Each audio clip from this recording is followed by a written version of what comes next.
Donc effectivement, de mon côté, moi je ne travaille pas sur les questions de connaissances, en tout cas pas de façon centrale, mais je suis chercheur en sociologie économique, et même plus précisément, on pourrait dire en sociologie des marchés. Donc un domaine, pour la plupart d'entre vous, qui vous est sans doute très étranger, donc je vais essayer de faire preuve de pédagogie pour vous expliquer tout ça. Donc par ailleurs, je suis enseignant-chercheur à Montpellier Supagro et membre de l'UMR Innovation. Donc le déroulement de ma présentation, j'espère quand même, ce pas de côté, vous inspirera sur tous les débats qui animent cette école chercheur. Il se déroulera en 3 temps. Dans un premier temps, je voudrais présenter ce que fait la sociologie économique, la sociologie des marchés, en prenant un point de vue relativement large avant d'arriver dans un deuxième temps aux éléments qui, je pense, vont nous intéresser plus directement. Mais je trouvais que c'était utile quand même de partir d'une vision encore plus large qui intègre finalement différents courants d'analyse au sein de la sociologie des marchés. Et pour vous expliquer que finalement cette sociologie, ce que c'est faire la sociologie des marchés, c'est rendre compte des supports sociaux qui construisent et donnent leur forme au marché concret. Et ce qu'on pourrait résumer à travers une formule comme celle-ci, le marché n'est pas un vide social, il y a toute une série d'institutions, de ce que j'appellerais plus volontiers des conditions d'encastrement sur lesquelles les marchés se construisent. Je viendrai ensuite finalement au cœur de mon propos, qui est un de ces courants d'analyse de la sociologie des marchés, qu'on peut appeler différents noms, mais ici je proposerai sociologie des médiations marchandes, je dirais aussi sociologie des agencements marchands. En fait, il s'agit ici d'une sociologie qui est issue d'un courant d'analyse plus général en sociologie, issu plutôt de la sociologie d'innovation, sociologie des sciences, qui est mobilisée par certains d'entre vous, probablement, y compris même dans des travaux d'agronomes, qui est ce qu'on appelle la théorie de l'acteur réseau. Donc, cette théorie de l'acteur réseau, elle a inspiré des travaux en sociologie des marchés, notamment par des auteurs comme Michel Callon qui sont passés finalement d'études des sciences à l'étude des marchés en conservant leur cas d'analyse. Et elle met plus spécifiquement l'accent sur la façon dont les offres, les demandes, les marchés se constituent finalement dans un seul mouvement, et qui amène finalement même à rediscuter de la pertinence de distinguer l'offre, la demande, le marché comme le résultat de leur rencontre, mais plutôt insister sur quelque chose qui se détermine mutuellement dans un processus où la médiation ne relie pas des offres d'un côté et des demandes de l'autre, mais constitue aussi ces offres et ces demandes.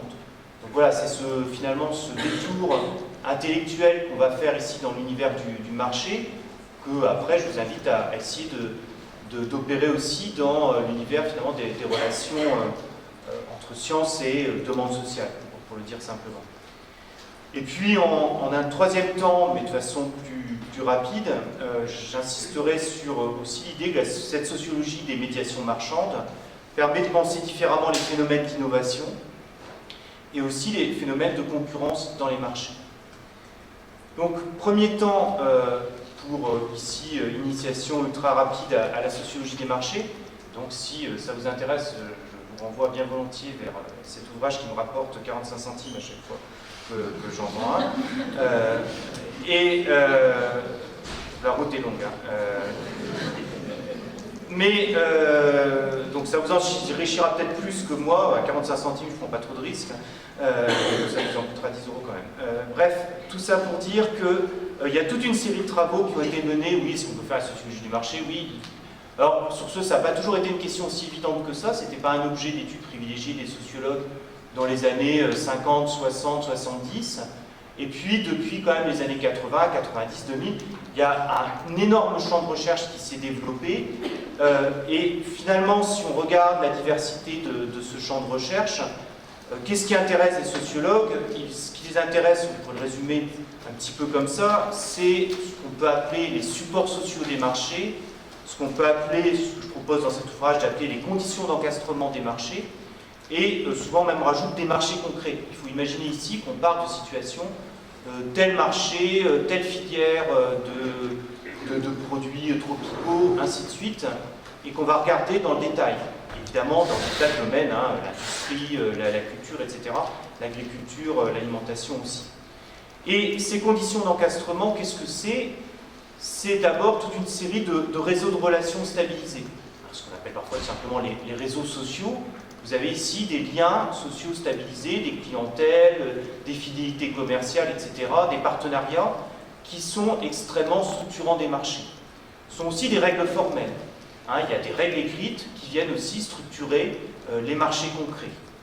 Ce sont aussi des dispositifs matériels. Donc, ce qui a intéressé aussi les sociologues, de façon je dirais inégale selon les uns et les autres, c'est le poids même pourquoi pas... alors, à mi-chemin, par exemple, un bon exemple entre règles et dispositifs techniques, des standards, les normes, les standards, qui sont des choses qui peuvent être écrites, mais qui sont aussi une caractéristique très matérielle. J'allais dire à quel point une balance, oui, une balance, c'est un dispositif technique qui peut être important dans l'organisation d'un marché. Bon, et évidemment, vous imaginez des dispositifs plus complexes, des ordinateurs, etc. Des représentations culturelles aussi. Les supports sociaux sur lesquels s'appuient les marchés, c'est aussi des façons de voir, de penser, de ce qui, par exemple, se commercialise pas, de la façon dont doit s'exercer la concurrence dans tel secteur professionnel, ainsi de suite. L'encastrement des marchés, ce que disent les sociologues, c'est aussi qu'ils constituent les marchés et leur donnent leur forme. Donc il y a ici une idée quand même qui se veut assez forte, qui est de dire un marché, ça n'existe pas, c'est pour ça que je parlais de support précédemment, sans toutes ces conditions d'encastrement. Et deuxième idée, un marché, ça a sa forme, une forme spécifique, il n'y a pas un modèle unique de marché qu'on pourrait observer, mais les conditions d'encastrement constituent et donnent leur forme au marché concret. Donc on va insister en particulier sur les opérations nécessaires à la création de marché, qui est finalement quelque chose qu'on oublie, mais dans des tas de situations que vous avez d'ailleurs peut-être auxquelles vous avez peut-être été confrontés, pour créer un marché, il y a des infrastructures considérables à mettre en place. Peut-être vous pouvez penser, ben oui, il y a un lieu, peut-être qu'on va se rencontrer les producteurs et les consommateurs, mais il y a aussi souvent des normes, des définitions, des standards de qualité qui font qu'on s'entend quand on dit on échange tel bien sur un certain nombre de nomenclatures de qualité et qu'on ne rediscute pas à chaque fois qu'on échange ce bien. Donc vous avez des règlements sur qui peut venir, qui va venir dans ce marché, qui peut acheter, qui peut y vendre, etc. Des règles sur la concurrence, etc. Donc pour constituer un marché, avant même, je veux dire, qu'il s'exprime, il y a toute une série d'opérations nécessaires. Du coup, comprenez bien, derrière ça, une très grande diversité d'organisation des marchés concrets. Une bonne partie de la sociologie des marchés, dans ses premiers travaux, dans les années 80-90, c'était de dire, regardons près ce qu'on va appeler les marchés boursiers, les marchés d'enchères, et on va trouver des situations où il y a énormément de concurrence à couteau tiré, puis d'autres, oui, dans les marchés boursiers, des situations où il y a une espèce de partage entre 3-4 grands acteurs qui font tout pour ne se pas mettre en situation de concurrence. Voilà, vous avez une très grande diversité. Il y a une très grande diversité d'effets, du coup, en conséquence, parce que, qu'est-ce que ça génère comme effet sur, par exemple, la capacité d'insertion des petits producteurs africains de cacao? Ça dépend beaucoup, ici, des situations, de l'organisation, ce que j'appelle les conditions d'encastrement des marchés. Donc voilà pour un espèce de panorama général de ce que les sociologues se sont intéressés lorsqu'ils ont regardé les marchés. On zoome sur une école en particulier qui, je pense, est particulièrement intéressante pour les débats qui nous intéressent. Alors cette école, ce courant d'analyse, c'est ce que j'ai proposé ici d'appeler la sociologie des médiations marchandes, et elle est issue de la théorie de l'acteur réseau, et elle met plus spécifiquement l'accent sur les façons dont offre, demande et marché se constituent mutuellement. Alors, premier temps dans l'exposé, finalement tout ça vient très largement de travaux qui sont anciens, qui ne parlaient pas encore de sociologie des marchés, de sociologie économique. Pour ça, j'ai insisté, 1988, un article relativement célèbre d'Akrish, Calon, Latour, dont 3 chercheurs du Centre de sociologie et d'innovation à Paris, qui s'appelle « À quoi tient le succès des innovations ?» Un article dans Gérer et comprendre, en deux parties, mais vous pouvez aisément le trouver en ligne. Et ce que Akrish, Calon et Latour, ici, donc, en prenant l'entrée sociologie de l'innovation, sociologie des sciences et techniques, expliquent, ce qu'on trouve dans les tas d'autres écrits de ces 3 auteurs-là, c'est qu'après coup, quand on regarde l'histoire, on peut aisément dire que telle innovation, imaginez une innovation technologique, par exemple un outil que vont utiliser les agriculteurs, une innovation dans le marché, telle telle nouvelle technologie, les iPhones, etc., qu'ont utilisé les consommateurs, etc. Après coup, on va dire, mais oui, évidemment, ça a marché parce que, surtout s'il y a eu des luttes au départ, parce que technologiquement, c'était la meilleure. Première explication possible. Donc après coup, c'est évident que cette technologie-là s'est imposée, cette solution, parce qu'elle était la meilleure. Après coup, c'est peut-être aussi facile de dire, parce qu'elle était pertinente commercialement. Autre option, c'est pas là, ici le domaine des ingénieurs, mais c'est à la limite, le marketing, il avait été bien fait, on avait bien senti la demande, il y avait une vraie demande, il y avait un vrai besoin des consommateurs, c'est pour ça qu'elle s'est imposée. Ou bien après coup, parce que les autres options étaient économiquement pas viables. Alors c'était super techniquement, mais ça coûtait quand même trop cher à produire, donc là on avait quelque chose qui était la seule réalité économiquement viable. Autre option, vous voyez, le marché a un peu fait le tri, une espèce de sélection naturelle de ce qui finalement s'imposait. Ce que Calon, Latour et d'autres ont constamment défendu comme lecture par rapport à ce type a posteriori des innovations qui ont réussi, c'est de dire, ah oui, mais regardons les innovations quand elles ont été mises en œuvre. Hein, dans cette science en action, l'innovation en action, et se rendre compte que dans l'action, soit on le fait sur le moment, soit on revient aux archives, que dans l'action, rien n'était si simple.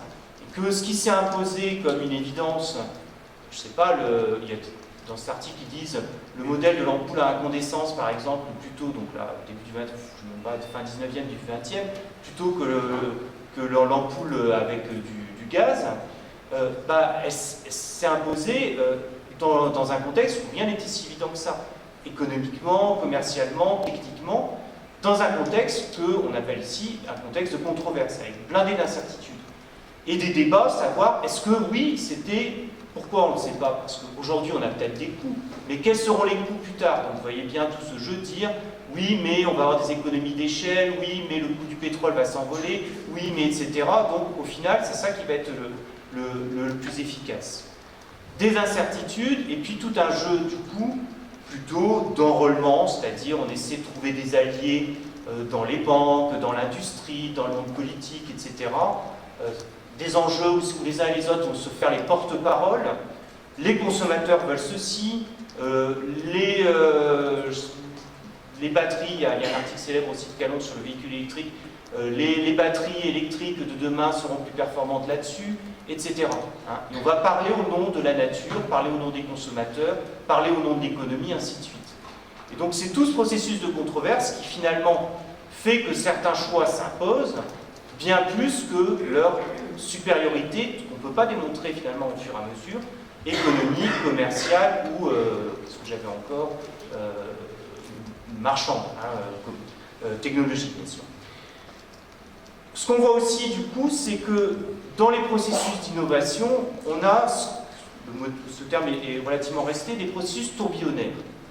On n'est pas non plus dans des situations où l'innovation, c'est finalement assez rarement j'ai l'idée qui va bien de ce dont les consommateurs ou les agriculteurs ont besoin. Hein, et en plus, j'ai la technologie qui correspond à ça. Ce que voit, lorsqu'on regarde l'innovation en action, c'est beaucoup plus des modèles tourbillonnaires où tout ça se définit en même temps. Hein, par des jeux d'essais-erreurs, par des jeux d'aller-retour. Et finalement, le produit va se déterminer, ses caractéristiques, sa technologie, et du coup les coûts qui lui sont associés, en même temps que l'offre, qui va produire, qui va finalement va produire les composants aussi du produit, c'est lié à la technologie, comment on va le distribuer, c'est essentiel dans la sociologie des marchés, comment on va le vendre, le distribuer, et puis aussi la demande. Donc l'idée c'est ici de dire, la demande c'est pas quelque chose qu'il s'agit d'analyser, d'en faire une bonne analyse, connaissons les besoins et on va faire produire la bonne technologie, mais la demande se construit aussi en même temps que ces essais-erreurs quand on élabore la technologie. Et donc du coup, on a un jeu ici où tout ça se définit mutuellement. Donc refus d'une explication finale, poussé par un facteur explicatif, mais description de la façon, c'est souvent très descriptif ces travaux-là, dont les éléments du système socio-technique seront configurés dans un processus qualifié de tourbillonnaire. Alors, on fait un saut dans le temps, des travaux plutôt qui commencent, disons, tout début des années, fin des années 90, début des années 2000, où les mêmes auteurs pour partie, le même laboratoire pour partie, Centre de sociologie de l'innovation, va investir ce courant qui est alors très émergent et très porteur de la sociologie des marchés. Et pour partir en redisant un petit peu la même chose, hein, mais en finalement s'adaptant à ce nouveau champ disciplinaire. Alors on parle de sociologie des médiations marchandes, on parle aussi de sociologie des agencements marchands. Hein, vous avez vu, je vous ai mis un ouvrage sur la sociologie de l'acteur réseau ou de la traduction, c'est la même chose, ou et cette fois-ci sur les travaux agencement marchand, tout ça aux presses des mines. Voilà, on est effectivement dans ce courant-là. Alors, ce que racontent ici ces travaux, notamment donc ceux que j'ai déjà cités, mais pour en citer d'autres, de Karpik, Lucien Karpik, Franck Cauchois, Sophie Dubuisson-Kellier, c'est de dire qu'on a une médiation marchande qui ne relie pas simplement des offres et des demandes, mais qui les constitue et leur donne leur forme. Cette idée qu'on avait quand même déjà, que offre-demande, c'est pas deux blocs, mais c'est quelque chose qui se définit en même temps, finalement, que aussi l'ajustement qui va se faire entre les deux. Un bon exemple de ça, je trouve, c'est un petit article de Lucien Karpik sur le guide Michelin. Et sur, pas le guide Michelin aujourd'hui, mais sur la naissance du guide Michelin, ce guide touristique et gastronomique. Ce qui explique Karpik très bien, c'est que le guide Michelin, c'est un dispositif technique ici, c'est un dispositif, on pourrait dire, de médiation marchande, vu que moi, on pourrait simplement dire, il y a une offre qui existe, il y a une demande qui existe de tourisme gastronomique, et le guide ici va simplement équiper les consommateurs qui recherchent, là, et les restaurateurs qui recherchent en quelque sorte aussi leur clientèle. Donc, ce que dit Karpik, lorsque ce guide se crée, qu'est-ce qu'il fait? Il crée tout le marché. Il crée le marché du tourisme gastronomique. Et alors pourquoi Michelin? Parce qu'il s'agit aussi de vendre des pneus pour que les gens se déplacent et utilisent leur voiture pour aller au restaurant. Et donc ici, créer ce marché-là, c'est-à-dire pour partie configurer aussi l'offre. Et le guide Michelin continue à configurer l'offre. Pensez au débat que vous avez de temps en temps sur les investissements nécessaires pour garder sa 3e étoile, pour se référer finalement aux normes établies par le guide Michelin. Hein, et configurer la demande, l'enjeu ici, c'est aussi de finalement d'équiper le consommateur, et j'ai envie de dire, sans le guide Michelin, le consommateur de restauration gastronomique, évidemment vous allez me dire, il y a d'autres guides, mais en faisant l'hypothèse, n'existe pas. Hein. Pour qu'il puisse s'exprimer, il faut aussi ce dispositif de marché. Là, on a un dispositif tout petit, très simple. On réfléchit à ce que c'est que faire le guide Michelin, c'est pas si simple. Hein. Mais la réalité, c'est pas un dispositif, c'est toute une série comme ça d'ingrédients, ce que j'avais finalement tout à l'heure, qui vont intervenir pour relier l'offre et la demande, tout en les constituant, tout en les modifiant.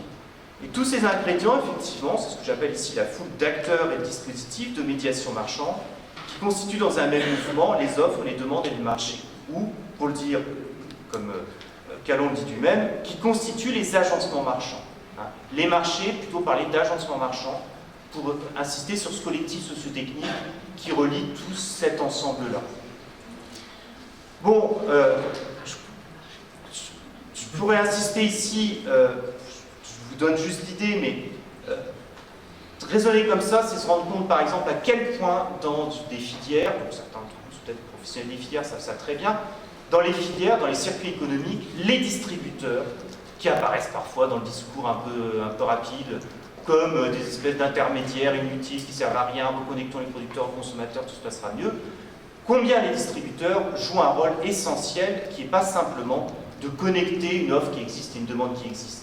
Dans la plupart des situations, d'ailleurs, on s'en rend compte à chaque fois qu'on essaie de les enlever, les distributeurs, on se rend compte qu'ils configurent l'offre et qu'ils configurent aussi la demande, qui constituent une demande potentiellement, enfin qui peut s'exprimer par rapport à une offre que eux vont aider à constituer.